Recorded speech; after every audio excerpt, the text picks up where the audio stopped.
नागपूरचं अधिवेशन हे एका आठवड्याचं होतं. अपेक्षा अशी होती की ह्या एका आठवड्यामध्ये विरोधक असतील ते आक्रमक होतील, काहीतरी जनतेचे प्रश्न मांडतील, परंतु तसं कुठेही दिसून आलेलं नाही. हे आपण स्वतः पाहिलेलं आहे. विरोधकाचा मुद्दा काय होता तर फक्त विरोधी पक्षनेता पद हे त्यांना शेतकऱ्याच्या हितापेक्षाही मोठं वाटत होतं, किंवा नागपूरकरांच्या विदर्भाच्या प्रश्नापेक्षा, झालेल्या अतिवृष्टीच्या त्याच्याही पेक्षा मोठं त्यांना त्या पदाशी असलेला संबंध त्यांनी त्या ठिकाणी दाखवण्याचा प्रयत्न केला.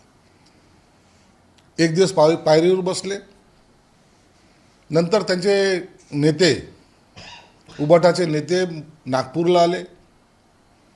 ठरल्याप्रमाणे त्यांनी पुन्हा तेच टोमणे मारायला सुरुवात केली. तो टोमणे मारले आणि आपली बॅनर लाईन करून घेतली. आता जे ते बोलले की आम्ही अनाकोंडावर टीका केली आणि गांडूळ उत्तर देत आहेत. मग तुमच्यावर टीका करताना तुमची माणसं ते कोण? ते गांडूळ आहेत का? तुमच्या प्रत्येक प्रश्नाचं उत्तर त्यांनी द्यावं असं तुम्हाला अपेक्षित आहे.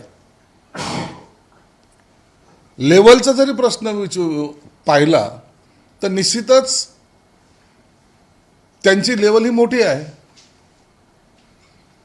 आज तुमची जी अवस्था आहे, तुम्हाला छोट्या लोकांशी, अत्यंत छोटे लोक जे कधी काळी तुम्ही त्यांच्याबरोबर बसत नव्हते, त्यांना बोलून त्यांचं स्वागत करून आमच्याशी युती करा इथपर्यंत म्हणण्यापर्यंत तुम्हाला आज लाचार व्हावंसं वाटतंय आणि झालेले आहात.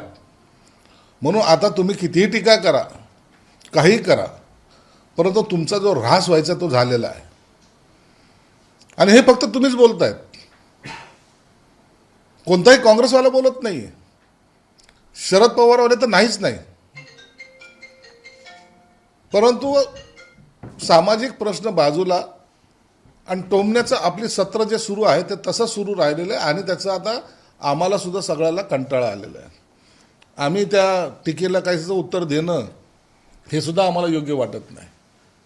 हे काहीतरी नवीनच शब्दप्रयोग काढणार, काय सुचलं म्हणून बोलणार आणि मी काहीतरी म्हणजे मोठा हातोडा मारलाय अशा आविर्भावात ते आहेत. मी पहिल्यांदाही सांगितलं, एवढा अहंकार राजकारणामध्ये योग्य नाही. परंतु अहंकारी राजाला दुसरं काही सुचत नाही, बाकी सगळं चिल्लर आहेत असं समजण्याची ती त्यांची प्रवृत्ती आहे. त्यामुळं या अहंकारपणाचा हा ऱ्हास झालेला आहे. आणि भविष्यामध्ये आता येणाऱ्या काही दिवसामध्येच जे महानगरपालिकेच्या निवडणुका आहेत त्या टायमाला ते कुठं आहेत हे त्यांना स्वतःला शोधावं लागेल. मुंबई हातातून राहणार 100% जाणार. मुंबई हातातून. मुंबई हातात कशी राहणार? तुमच्याकडे कार्यकर्ते राहिलेले नाहीत, तुम्ही आजही कुणाला भेटत नाहीत, आजही त्या कार्यकर्त्याला बळ देत नाहीत. कार्यकर्ता कसे निवडणूक लढवणार? आता आम्ही जे उठाव केला तर आमच्याकडे जवळपास 55 ते 57 नगरसेवक हे आमच्या बरोबर आहेत असलेल्यापैकी. आणि म्हणून आता त्यांना निवडणुकीमध्ये उमेदवाराची शोधाशोध पासून ही तयारी करावी लागणार. महायुतीत निवडणुका लढणार असं तुमचं जाहीर केलेलं आहे. मात्र स्थानिक लेवलचे संघर्ष सगळ्याच ठिकाणी, फक्त संभाजीनगरमध्ये संपताच दिसतच नाहीये. फार धुसफूस सुरू आहे. इच्छुकांची दाट संख्या आहे. कसं करणार? एक तुम्ही पहा की ज्या ठिकाणी महानगरपालिकेच्या निवडणूक आता होणार आहेत त्या ठिकाणी इच्छुकाची गर्दी कुठं होते तर ते शिवसेनेकडे होते, ती भाजपकडे होते. बाकी इतर पक्षाकडे इच्छुक उमेदवार भेटत नाही अशी त्यांची अवस्था आहे. याचा संकेतच असे आहेत की आम्हाला शिवसेना किंवा भाजपबरोबर जायचं. राहिला प्रश्न काही कुरबुरीचा. महाराष्ट्रामध्ये ह्या अशा निवडणुकीमध्ये स्थानिक निवडणुका असतात, थोडे बहुत कुरबुरी होत असतात, परंतु जेव्हा उमेदवारी फायनल होईल, जेव्हा प्रचाराला सुरुवात होईल त्या टायमाला हे सगळे मतभेद किंवा पक्षांतर्गत असलेल्या वादावाद या सगळ्यावर पडदा पडेल. भाजपाने एक स्थानिक सर्वे इथे केलेला आहे. कारण असं म्हणणं आहे की भाजपाला लोकांनी पसंती दिली आहे, त्यामुळं इतिहास काहीही असला तरी आता आम्ही मोठे आहोत आणि हे तुम्हाला मान्य करावं लागेल जागा वाटपात. हे कोणत्या महान नेत्याने सांगितलं मला माहीत नाही, परंतु असे सर्वे वर अवलंबून राजकारण चालत नसतं. ग्राउंड रिॲलिटी जी आहे ती रिॲलिटी पाहावी लागते. उद्या जर मी म्हणलो की आमचं 1 नंबरवर आम्ही आहोत, त्यालाही विरोध होईल का नाही. म्हणून असे हे सर्वे करण्यापेक्षा ग्राउंड लेवलची रिॲलिटी ही लक्षात घेऊन युती करण्याचं मनोदय हा आमचा सर्वांचा आहे. म्हणून कुणी काही जरी बोललं तरी जेव्हा जागेचं वाटप होईल त्या टायमाला ह्या सगळ्या गोष्टी तपासल्या जातील. तेजस्विनी घोसाळकर ह्या भाजपमध्ये प्रवेश करतात. तेजस्विनी घोसाळकरांचं अनेक दिवसापासून म्हणजे दीड वर्षापासून उभाटामध्ये राहायची मनस्थिती नव्हती असं एकंदर दिसतंय. त्यांनी एकनाथ शिंदे साहेबांशी संपर्क साधलेला आहे. आता तुमच्या माहितीप्रमाणे भाजपशी संपर्क साधलेला आहे. परंतु एवढं मात्र आता निश्चित झालेलं आहे की आता त्या उभाटामध्ये राहणार नाही. त्यांच्या कुटुंबियावर जो काही घात झालेला आहे, आघात झालेला आहे, ते आजही त्यांना स्वस्थ बसू देत नाही. ही वस्तुस्थिती आहे.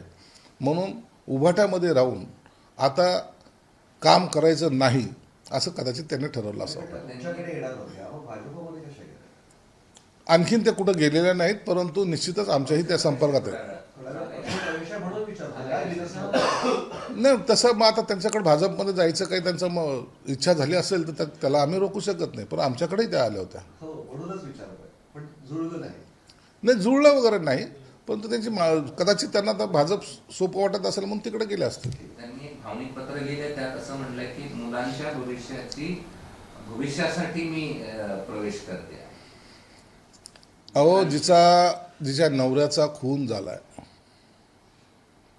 त्यांना कुणी एकदा सहानुभूती दाखवून नंतर कोणी भेटायला सुद्धा फिरकलं नाही. त्या कुटुंबावर झालेला जो आघात आहे त्यासाठी काय करता येईल अशी कोणतीही रूपरेषा त्यांच्याकडे नाही. आणि या तरुण वयामध्ये त्या महिलेला असलेला आपला संसार सांभाळण्यासाठी किंवा आपल्याला साथ कुठेतरी कुणाची तरी असावी म्हणून तिने घेतलेला हा निर्णय. ती नगरसेविका होती, चांगलं उत्कृष्ट काम केलेलं आहे तिने. विनोद घोसाळकर जे आज शिवसेनेचे उपनेते आहेत ते आमदारही होते आणि त्यांनाही माहिती आहे की सून ही जी निर्णय घेते हे काहीतरी त्याच्या मागचे कारण हे घोसाळकरांना सुद्धा चांगल्या प्रकारे माहिती आहेत. म्हणून तडकाफडकी घेतलेला हा निर्णय नाही आहे. त्यांच्या भावना कोणी समजून घेतल्या नाही, हे दुर्दैव आहे. म्हणून ती आता भाजपमध्ये प्रवेश करते. हे दुःख विनोद घोसाळकरांना नाही. आहे निश्चित विनोद घोसाळकरांना हे दुःख असेलच. अखेर कुटुंबातले ते प्रमुख आहेत, त्यांना हे दुःख निश्चित जाणवत असेल. परंतु त्यांची काय अडचण आहे त्याबद्दल मी भाष्य करणं योग्य नाही. काय सांगणं आहे आता. उभाटामध्ये नाही राहिलं फ्युचर. आता उभाटातले सर्व लोक सोडून चाललेत, तरी आता आज हे गेल्यानंतर सुद्धा त्यांना कचरा समजण्यात येईल, त्यांना बंडखोर मानल्या जाईल. आणि अशा पद्धतीनं एक एक लोक जेव्हा जायला लागतात त्या टायमाला खऱ्या अर्थानं वाईट निश्चित वाटत असावं, परंतु उभाटावर त्याचा काही परिणाम होत नाही. किती गेले किती काय जरी झालं तरी हम दो हमारे दो ही त्यांची भूमिका कायम आहे. उद्धव ठाकरेंवर टीका करताना शिंदे साहेबांनी त्यांना रहमान डकेत अशी उपमा दिली आहे. मुंबईच्या तिजोरीवर दरोडा टाकणारे काय काय उपमा किती जरी उपमा दिल्या त्यांच्यावर काय काय होत नाही ना. दिली परंतु आता त्याचा काय इफेक्ट होतो त्यांच्यावर माहीत नाही. ते त्याच गाढ झोपेत आहेत. झोपेचं सोंग घेऊन ते डोळे मिटून बसलेले आहेत. या मुंबई महानगरपालिका ही त्यांची अत्यंत लास्ट आणि अस्तित्वाची लढाई राहणार आहे.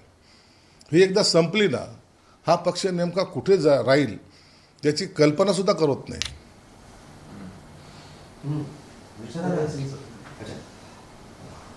ते दिग्विजय पाटील पुणे जमीन गैरव्यवहार प्रकरणात हजरच होत नाहीये. 3 वेळा नोटीस दिली, 4 वेळा नोटीस दिली. सरकार वाचवतंय काय, नक्की सुरू काय? दिग्विजय पाटील काही सामान्य माणूस चौकशीला येत नाही.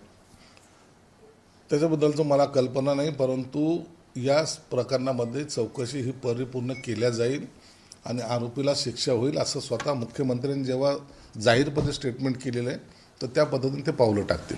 आज उद्या घोषणा होण्याची शक्यता आहे महानगरपालिका निवडणुकीची आणि एकाच टप्प्यात सगळ्या महानगरपालिका होण्याची शक्यता आहे. तयारी पक्षाची आपण आहे का? आहे. सर्वच पक्षाची निवडणुकीची तयारी झालेली आहे. निवडणुका कधी लागतील फक्त डेट डिक्लेअर करण्याची निवडणूक आयोगाकडून जे होणार आहे त्याची वाट पाहतोय आम्ही सर्वजण. निवडणुका या अत्यंत ताकदीने लढल्या जातील. ही कार्यकर्त्याची निवडणूक आहे. कार्यकर्ता सुद्धा 7-8 वर्षाच्या प्रतीक्षेनंतर आज या निवडणुकीला समोर जातोय. त्यालाही वाटतं की आपण आपल्या भागामध्ये एक लोकप्रतिनिधी म्हणून काम करावं. म्हणून पक्षांनी, प्रत्येक पक्षांनी केली, आम्ही तर केलीच केली. पूर्ण तयारी आमची झालेली आहे. आचारसंहिता कदाचित उद्या परवा लागण्याची शक्यता नाकारता येत नाही. या आठवडाभराच्या आतमध्येच आचारसंहिता जेव्हा लागेल त्या टायमाला खऱ्या अर्थानं या रणधुमाळीला सुरुवात होईल. शेवटचं विचारतो, इच्छुकाची जी खूप गर्दी आपला मागाशी विषय झाला, पक्षफुटीचा धोका पण आहे. अनेक लोक फुटून इकडे तिकडे जातील, कसं सापडतं? ह्या निवडणुकीमध्ये हे होणार थोडं बहुत असं हे सगळं चित्र सगळ्याच पक्षामध्ये होणार आहे. आता एका ठिकाणी एका जागेसाठी जर 25 आणि 30 अर्ज, 50 अर्ज असे येत असतील तर तिकीट एकाला द्यायचं आहे. बाकी नाराज होतील. मग नाराजामधला 50मधला एखादा माणूस इकडचा तिकडे जाऊ शकतो. असं काही त्याला थांबवता येणार नाही. असं एक वस्तुस्थिती आहे. म्हणून ह्याची चिंता सर्वच पक्षाला लागलेली आहे. म्हणूनच स्थानिकांचं म्हणणं आहे की युती नको, वेगवेगळे लढवले आणि पोस्ट युती करूया. युती नसली तरी तिकीट एकाला द्यावं लागेल ना. हा, पण असली काय नसली काय, स्टेडियम वाढेल ना खेळायला. स्टेडियम वाढून चालत नाहीये. मतदारांचा जो मतदान करणार आहे त्याच्या मताचा आदर केला पाहिजे आणि त्याचं सर्वांचं मत तुम्ही महायुतीत लढावं असं आहे. म्हणून आम्ही महायुतीत बरोबरच म्हणजे आम्ही युती करूनच ही निवडणूक लढणार आहोत. 19 डिसेंबरला देशाच्या राजकारणात मोठी घडामोड घडणार असल्याचा दावा काँग्रेसचे ज्येष्ठ नेते पृथ्वीराज चव्हाण यांनी केला आहे. तर एकनाथ शिंदे पुन्हा मुख्यमंत्री होतील असं वक्तव्य प्रकाश आंबेडकर यांनी केलं. पृथ्वीराज चव्हाणांनी, ते काँग्रेसचे ज्येष्ठ नेते आहेत, पंतप्रधानांचे सल्लागार राहिलेले आहेत आणि त्यांचा प्रदीर्घ राजकीय अनुभव आहे. परंतु हे नवीन रूप आम्ही त्यांचं पहिल्यांदा पाहतो. आजकाल तेही ज्योतिषसारखं भविष्य सांगायला सुरुवात त्यांनी केलेलं आहे. मला वाटतं अशा ज्या काय घडामोडी असतात त्या सहजासहजी लीक होत नाहीत, कुणाला माहीत नसतं. आणि जर 19 डिसेंबरला आता जर होणार असेल तर त्यांना त्याची काही माहिती असेल तर त्याची कल्पना आम्हाला नाही. परंतु जे काही होईल किंवा होण्याचे संकेत आता दिसत नाहीत. परंतु झालं तरी त्या अत्यंत उच्च पातळीवर होतं आणि त्याची माहिती खाली कुणालाही नसते. प्रकाश आंबेडकरांनी एकनाथ शिंदे साहेब मुख्यमंत्री होतील असं जे काही विधान केलं त्यांचे आम्ही आभार मानतो. परंतु ह्या राजकीय ज्या घडामोडी असतात यामध्ये कोण कधी काय होईल हे आजच्या घडीला तरी निश्चित सांगता येणार नाही. भविष्यामध्ये जे काही चित्र होईल ते NDA म्हणून, महायुती म्हणून हा निर्णय वरिष्ठ पातळीवर होईल आणि त्या निर्णयाची अंमलबजावणी खाली होईल.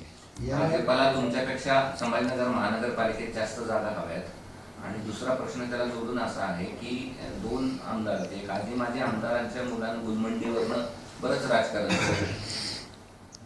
हे बघा, निवडणूक आहे, याच्यामध्ये प्रत्येकजण तिकीट मागतोय. त्यांना मागू द्या ना, त्यांचा हक्क आहे तो. त्याचा निर्णय, अंतिम निर्णय हे एकनाथ शिंदे साहेब घेणार आहेत. महायुतीमध्ये किती जागा वाटप होणार आहे, काय होणार आहे याची आणखी आमची बोलणी प्राथमिक सुद्धा सुरू झालेली नाही. कदाचित उद्या बैठक घेण्याचा आमचा मानस आहे. आता भाजपच्याही वरिष्ठ नेत्यांशी मी बोलतोय. उद्या एक पहिली बैठक उद्या घ्यावी असं माझं मत आहे. त्या संदर्भात मी अतुल सावे किंवा त्यांचे इतर सहकारी असेल त्यांच्याशी मी आज बोलणार आहे. परंतु युती जोपर्यंत होत नाही तोपर्यंत ह्या मागण्या किंवा इच्छुकाची गर्दी ही कायम राहणार आहे आणि त्याला आपण टाळू शकत नाही. तुमच्यापेक्षा जास्त जागा त्यांना हव्यात असं त्यांचं मत. आणखी बोलणी तर सुरू होऊ द्या. आमची बोलणी सुरू झाली नाही. आता आम्ही जास्त जागा मागतोय का ते जास्त जागा मागतायत ते एकदा बैठकीला बसल्यानंतर निश्चित होईल. देवेंद्र फडणवीस, एकनाथ शिंदे आणि अजितदादा पवार यांच्यावर टीका करताना माजी खासदार इम्तियाज जलील यांनी इना, मीना आणि डिका असा टीका केली. कोण विचारतंय त्या इम्तियाज जलीलला? तो हिंदू धर्माचा काही उत्सव असला तो हॉस्पिटल बांधा म्हणतो. मग तू पण दुसरं बाकीचे रिकामे काम करण्यापेक्षा हॉस्पिटल बांध ना. तुमच्या मस्जिदी उभ्या राहिलेल्या चालतात. परंतु आमचे धार्मिक सण तुम्हाला साजरे केलेले चालत नाही, ही कोणती उलटी नीती? मग सर्वांना समान करा ना. तुम्ही तुमचा धर्म पाळायचा, दुसऱ्याने धर्म पाळायला गेलं का नाही हॉस्पिटल बनवा, संडास बाथरूम बनवा, हे कोणतं स्टेटमेंट आहे?